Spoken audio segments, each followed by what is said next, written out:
साथियों, आप सभी का स्वागत है इस नए वीडियो में। आज के इस वीडियो में हम बात करने वाले हैं लेबर कार्ड के बारे में, क्योंकि उत्तर प्रदेश सरकार ने जिन लोगों का लेबर कार्ड बना हुआ है उन लोगों को 1000 रुपये देने की घोषणा की है। यदि आप उत्तर प्रदेश के निवासी हैं और आपका लेबर कार्ड बना हुआ है तो यह वीडियो आपके लिए बहुत उपयोगी है।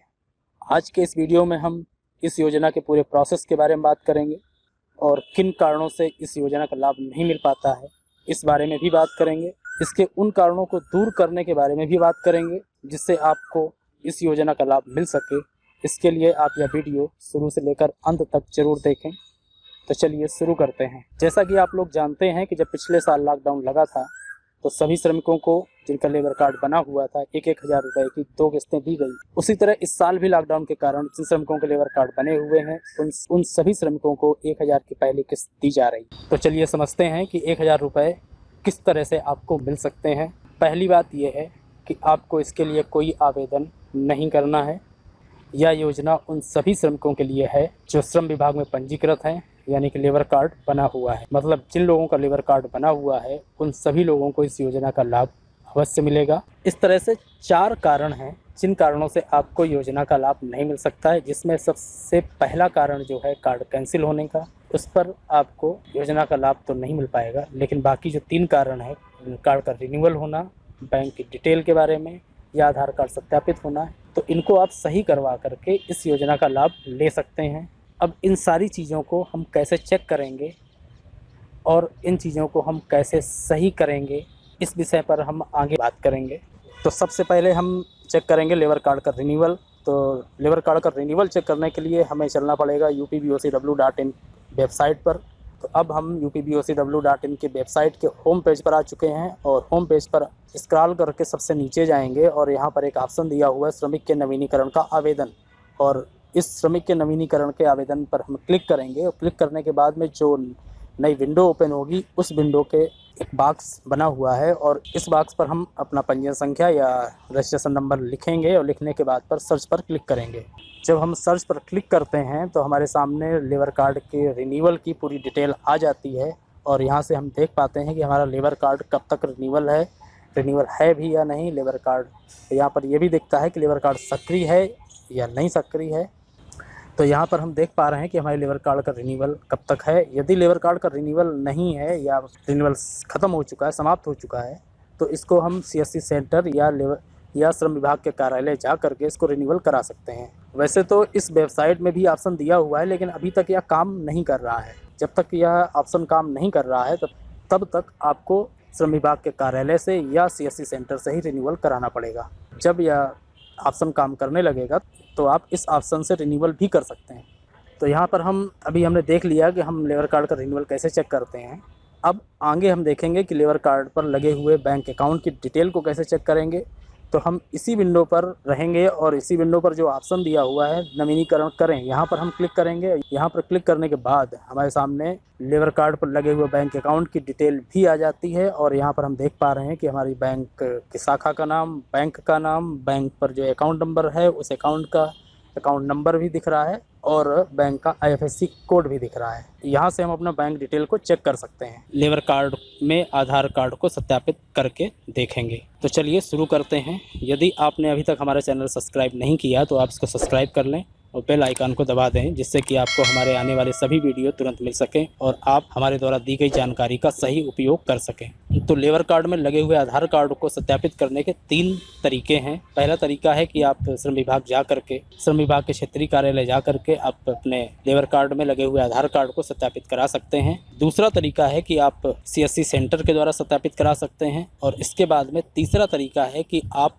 अपने घर पर अपने मोबाइल या अपने कंप्यूटर द्वारा आप स्वयं ही सत्यापित कर सकते हैं। तो आज हम अपने मोबाइल या अपने कंप्यूटर द्वारा लेबर कार्ड में लगे हुए आधार कार्ड को सत्यापित करके देखते हैं। तो इसके लिए हमें चलना पड़ेगा upbocw.in वेबसाइट पर। तो अब हम आ चुके हैं upbocw.in वेबसाइट के होम पेज पर। यहाँ देखते हैं तो मीनू बार में हमें श्रमिक मीनू दिखाई देता है। इस श्रमिक मीनू पर हम जब क्लिक करते हैं तो बहुत सारे ऑप्शन दिखने लगते हैं। तो इन बहुत सारे ऑप्शनों में से सबसे नीचे चलने पर हमें एक नया ऑप्शन देखने को मिलता है। ये ऑप्शन अभी तक नहीं था लेकिन अभी जोड़ा गया है और ये ऑप्शन है श्रमिक आधार कार्ड सत्यापित करें। तो हमें अपना आधार कार्ड सत्यापित करने के लिए इस ऑप्शन पर क्लिक करना होगा। और जैसे ही हम इस पर क्लिक करते हैं तो हमारे सामने एक नई विंडो ओपन हो जाती है। तो इस विंडो पर देखते हैं तो सबसे पहला कॉलम दिखता है अपना मंडल चुनें। तो यहाँ पर अपना हम मंडल चुन लेते हैं। इसके बाद हम रजिस्ट्रेशन नंबर या पंजीयन नंबर फिल करेंगे। फिल करने के बाद में सर्च करेंगे। जब हम सर्च करते हैं तो यहाँ पर दो चीज़ें हो सकती हैं। पहला ये कि यदि आपका आधार कार्ड सत्यापित है तो यहाँ पर एक मैसेज आ जाएगा कि आपका आधार कार्ड पहले से ही सत्यापित हो चुका है। ये मैसेज आने के बाद में आप समझ सकते हैं कि आपका आधार कार्ड सत्यापित हो चुका है, फिर आपको आगे सत्यापित करने की ज़रूरत नहीं पड़ेगी। यदि आपका आधार कार्ड सत्यापित नहीं हुआ है, इन सारे कॉलमों में आपको भरना पड़ेगा। तो इसमें सबसे पहले भरा जाएगा श्रमिक का नाम। श्रमिक के नाम में हम इंग्लिश में भरेंगे और सेम वही स्पेलिंग भरेंगे जो आधार कार्ड में लिखी हुई है। एक भी स्पेलिंग या स्पेस को हम मिस नहीं करेंगे। तो इस तरह से हमने श्रमिक का नाम भर दिया है। जब हमने श्रमिक का नाम भर दिया तो हिंदी में नाम अपने आप आ जाता है। इसके बाद हम श्रमिक के पिता या पति का नाम भरेंगे और इसमें भी ध्यान रखेंगे कोई भी स्पेलिंग या स्पेस मिस ना हो, सेम आधार कार्ड का हो। अब हमने यहाँ पर भी पिता का नाम या पति का नाम भर दिया है तो हिंदी में अपने आप आ जाता है। इसके बाद हम जन्म तिथि भरेंगे। कई बार आधार कार्ड में जन्म तिथि पूरी ना लिख करके केवल जन्म का साल लिखा होता है, यानी कि जन्म का ईयर लिखा होता है। इस कंडीशन पर हमें यहाँ पर 01/01/1900 और ईयर लिखना होता है। इतना करने के बाद हम जो घोषणाएं लिखी हुई हैं, पहले हिंदी में लिखी है फिर इंग्लिश में लिखी है, इनको पढ़ते हुए हम टिक करेंगे। और दोनों जगह टिक करने के बाद में सबसे नीचे चलेंगे, एक ऑप्शन मिलेगा सत्यापन करें। तो हम सत्यापन करें पर जब क्लिक कर देते हैं तो हमारा आधार कार्ड सत्यापन हो जाता है।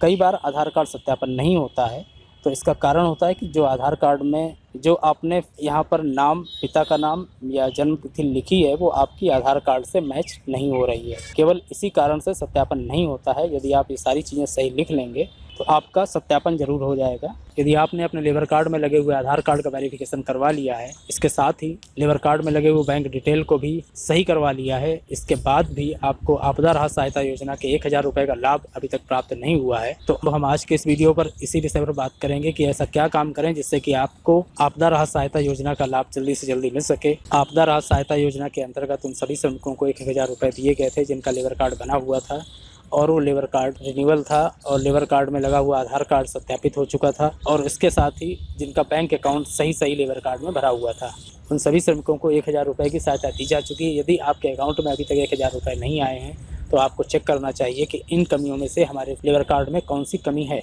इसके साथ ही ऐसे बहुत से श्रमिक थे जिनको 1000 रुपये नहीं मिले थे, तो उन श्रमिकों को अपनी ये सारी चीज़ों की जाँच करनी चाहिए कि आपका रिन्यूअल है या नहीं है, आपके लेबर कार्ड में लगा हुआ आधार कार्ड वेरीफाइड है या नहीं है, यदि इसके साथ ही आपके लेबर कार्ड में लगा हुआ बैंक डिटेल्स सही भरा हुआ है या नहीं। यदि ये सारी चीज़ें नहीं हैं तो आपको सही करा लेना चाहिए।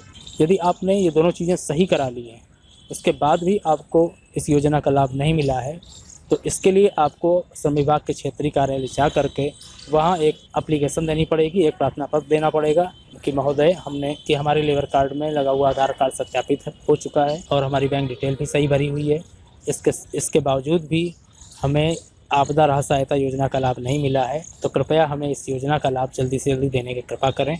महान दया होगी। आप इस तरह से एप्लीकेशन लिख करके वहाँ जमा कर देंगे।